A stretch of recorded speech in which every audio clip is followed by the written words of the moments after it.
Hello,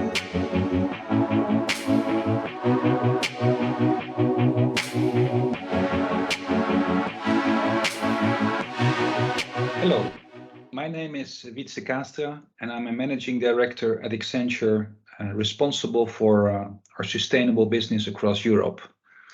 And today I'm delighted to talk to you about the pathway to net zero from a macro European perspective, and also specifically touch upon the digital implications of the energy transition.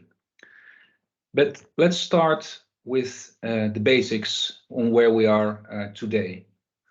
And everybody that reads the newspaper, watch television and live a life, this will not be a surprise, but we are having a climate crisis for many years, and it's becoming more prominent. And we see, even with a hot winter like this week, we see the impacts, or the dry summers, or the floods, and the wood fires. The climate crisis is there and is becoming very, very tangible. And on top of that, now we have an energy crisis since February 24, when Russia invaded the Ukraine. The gas prices, specifically in Europe, are going through the roof. Although it's getting a little bit better, but it's still 4 to 5 times higher than what we used to have.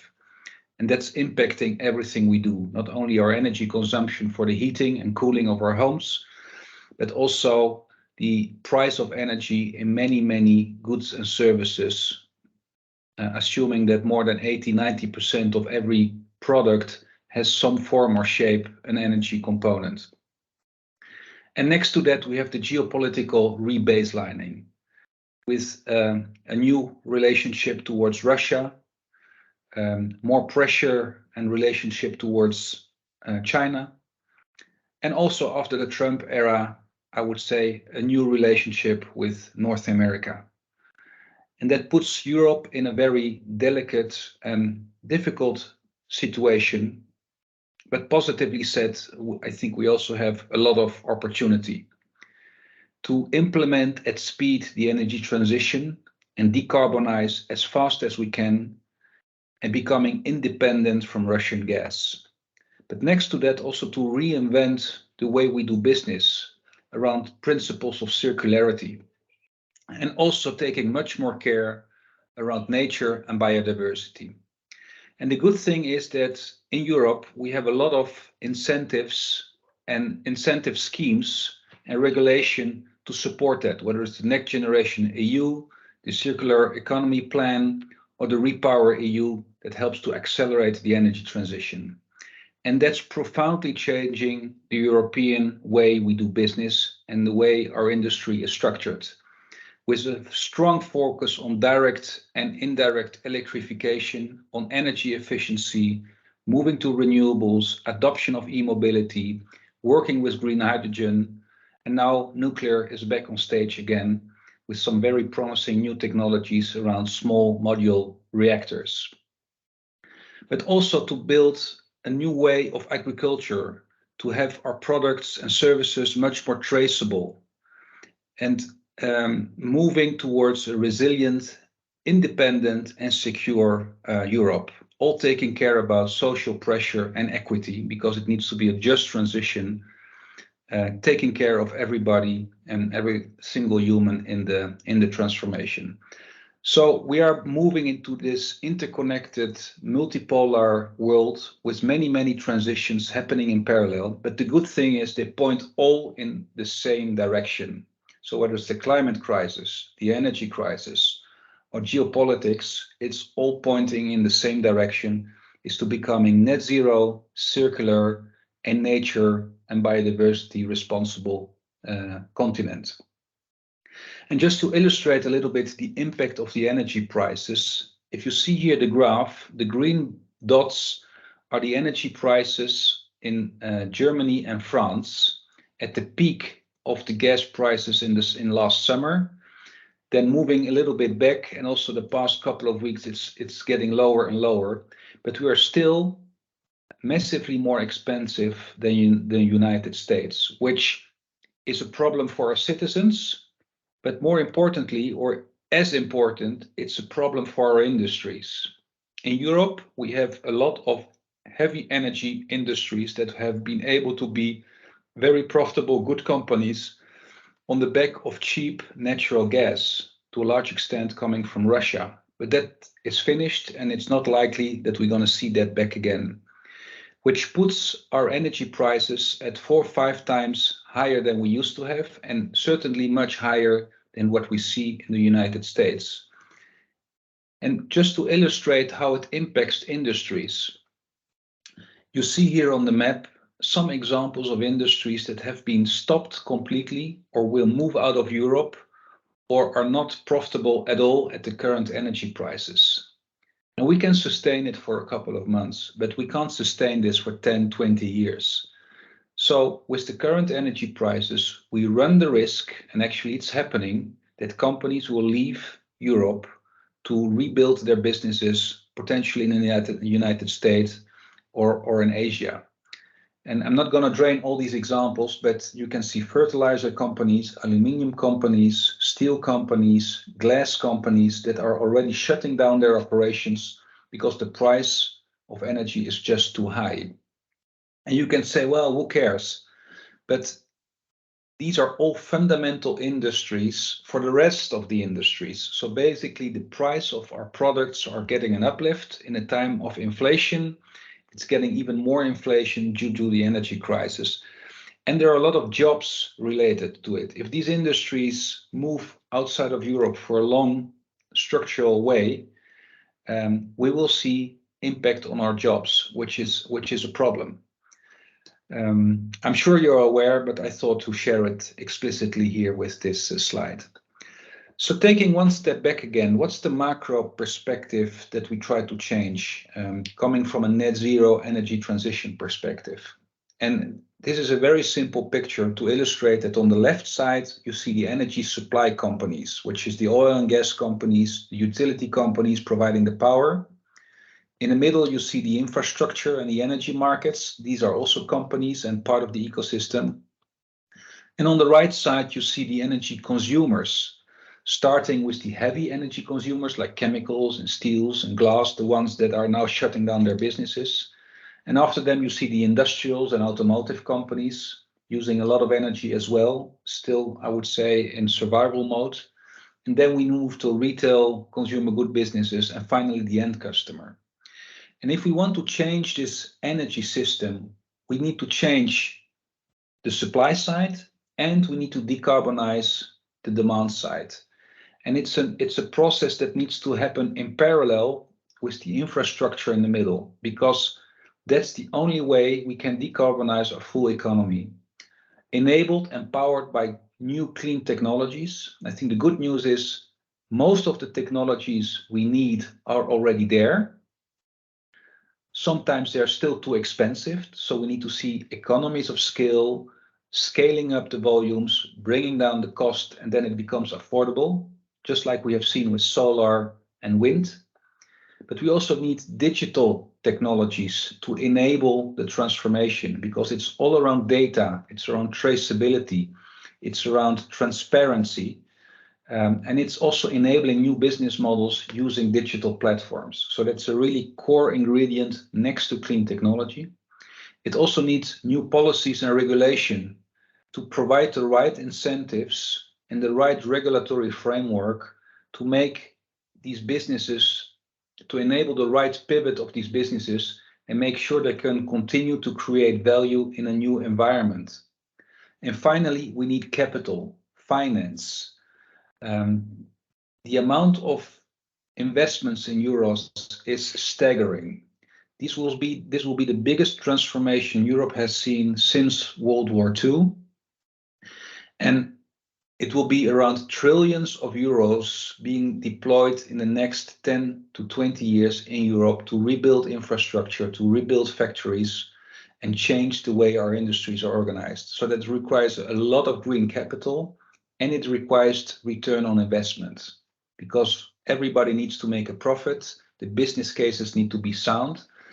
So if all these things happen in an orchestrated way, using the right incentives, providing the right value, we will actually make the pivot. And the European Commission, the national states, and the companies are all working together to make it possible. But as you can imagine, it's really hard to manage this from the top.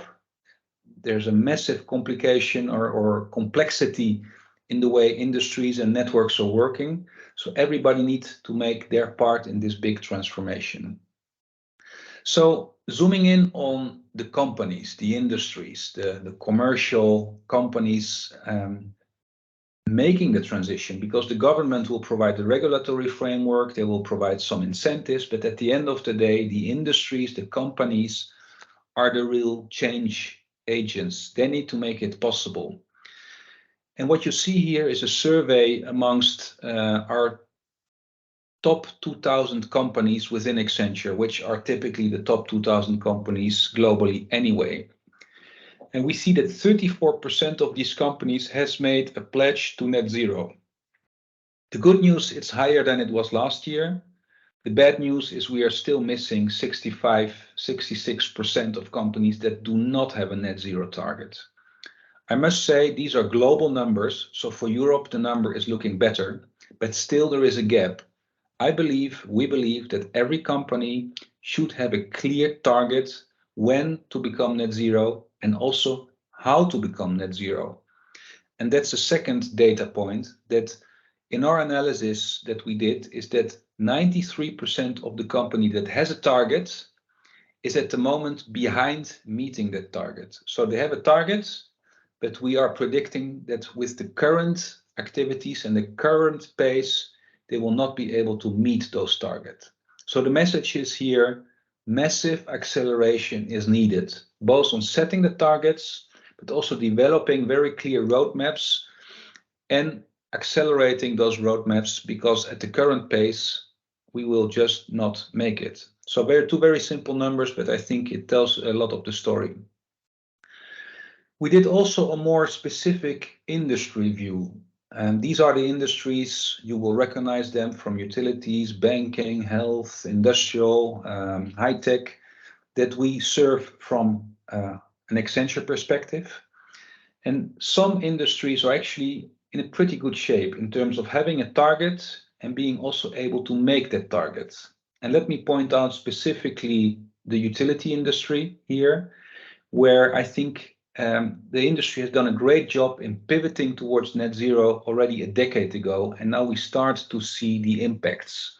All the major utilities, the winning utilities, are pivoting towards renewables, are pivoting towards new business models, and actually will become net zero way before 2050 on average.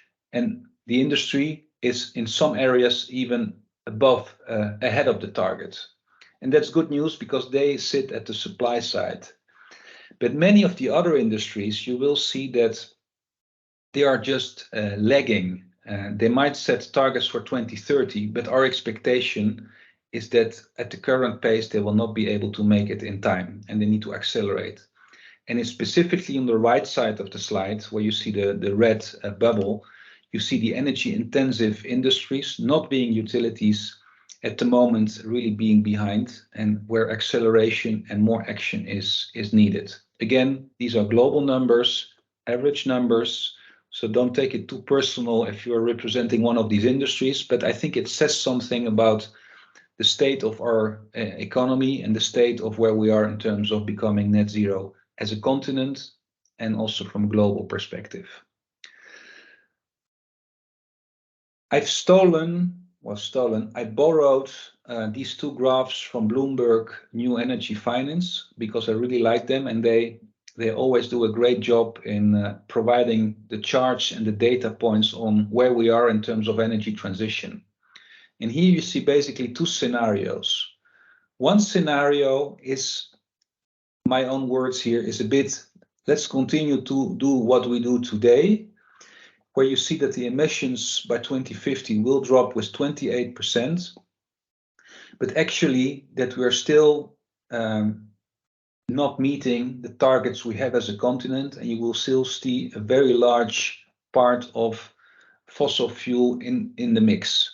And we only see a slow ramp up of renewables, whether it's solar, wind, bioenergy and other renewables, and a little bit of nuclear.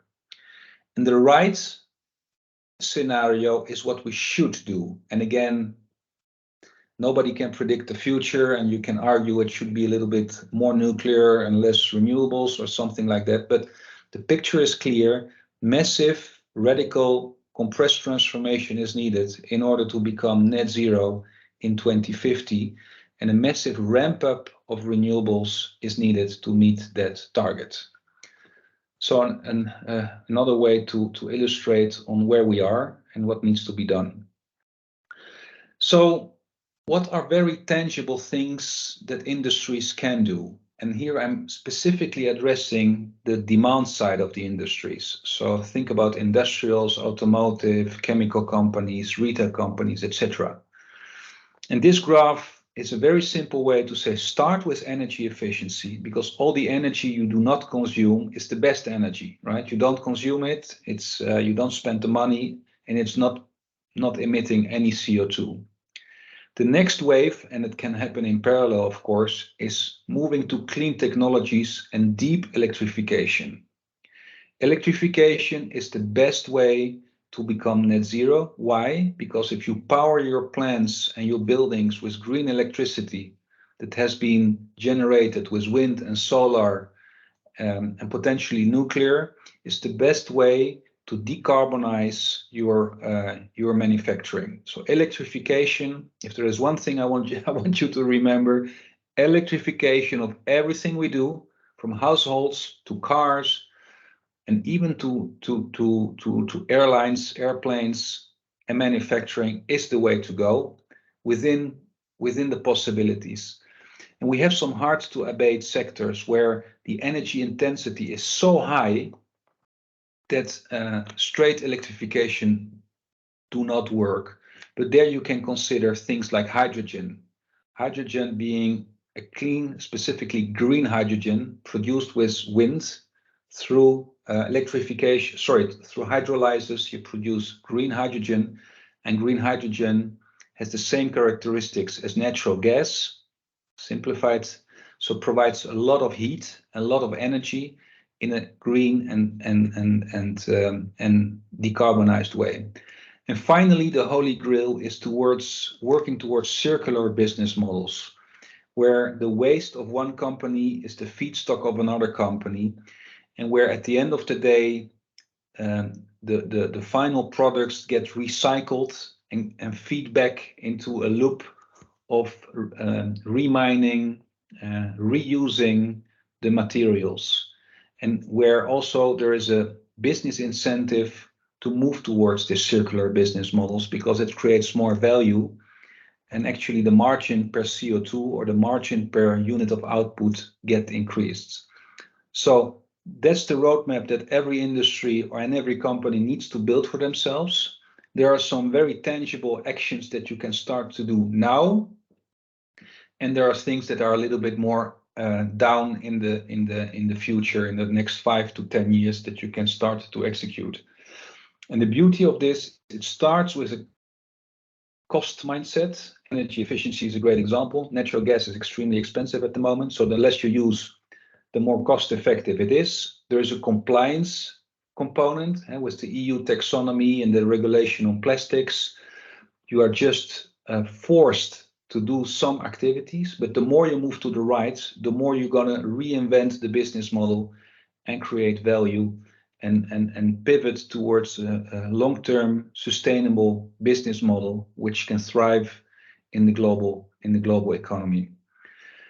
And just to unpack a little bit where I think the sweet spot of value creation sits, is to work across supply and demand. So think about a utility working very closely with a manufacturing company, including a transportation company in the middle, potentially including also transportation automotive companies as well, to scale up in parallel the production of, as an example, green hydrogen, where the initial beginning is always difficult. It's expensive, it's hard, you need to build new infrastructure, but there you unlock the demand. You create at the demand side of the economy, you create a market where you know that clients will acquire your products. With that, you're going to scale up your facilities, whether it's gigafactories or big plants or big infrastructure. You're going to scale up, which will drive down your cost. When the costs go down, there will be more customer adoption. And going through this loop, you will see that the inflection points or the pivot points where the business case becomes suddenly positive and more positive will happen. And that's what we want to happen, because once the business case is working, the inflection points are realized, the value gets more and more unlocked, and the transformation happens almost by itself. And as said earlier, with offshore wind and solar and e-mobility, we have reached that inflection point. Today, offshore wind is cheaper than fossil fuel powered generation. So it's a clear case. Solar is the cheapest energy form in the world by far. So we reached it by going through this loop. But the next will be green hydrogen, green marine, bioplastics. So all these transitions needs to happen and go through this cycle of, I would say, maturity. Let's dive a little bit on the role of digital. Digital in itself will not fix the energy transition, but digital, just like clean technologies, digital for me is one of the key capabilities that will enable the transformation to make it better, faster, safer, and more profitable. How? First of all, everything around sustainability and net zero is powered by data. You need a lot of data to understand, create transparency. What are the emissions? Where is it in my supply chain? How am I performing compared to my targets? So that's kind of the foundational part. The second part is that a lot of the solutions will need to run on digital platforms. And I think e-mobility charging infrastructure for electrical vehicles is a great example. That's the way you charge your cars, and even inside the car, it's all powered by digital technologies to make it happen. Without digital, without the app, without smart charging, smart billing solutions, it doesn't work, or it works in a way which is by far less attractive. And finally, digital will also enable new business models. Think about specific carbon marketplaces where you start to trade sustainable aviation fuels, or you start to trade CO2 offsets, where one company is providing the service, another one is buying, and as a platform you can even become a business, a profitable business in itself, or supporting new joint ventures, collaboration models that without a digital backbone wouldn't work. So these are just some ideas where digital is playing a key role. So moving towards the end, of course, this is highly complicated and there's a lot of complexity. Every industry is different, every geography is different. But if you really want to simplify it to the max, is establish clear targets and work on an execution strategy.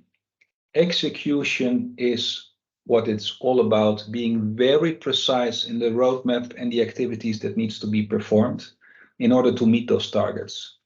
Secondly, build your low carbon foundations properly. So it's around the data, ESG data, the digital backbones that will support it. Have full transparency on where you are and how you are tracking compared to where you need to go.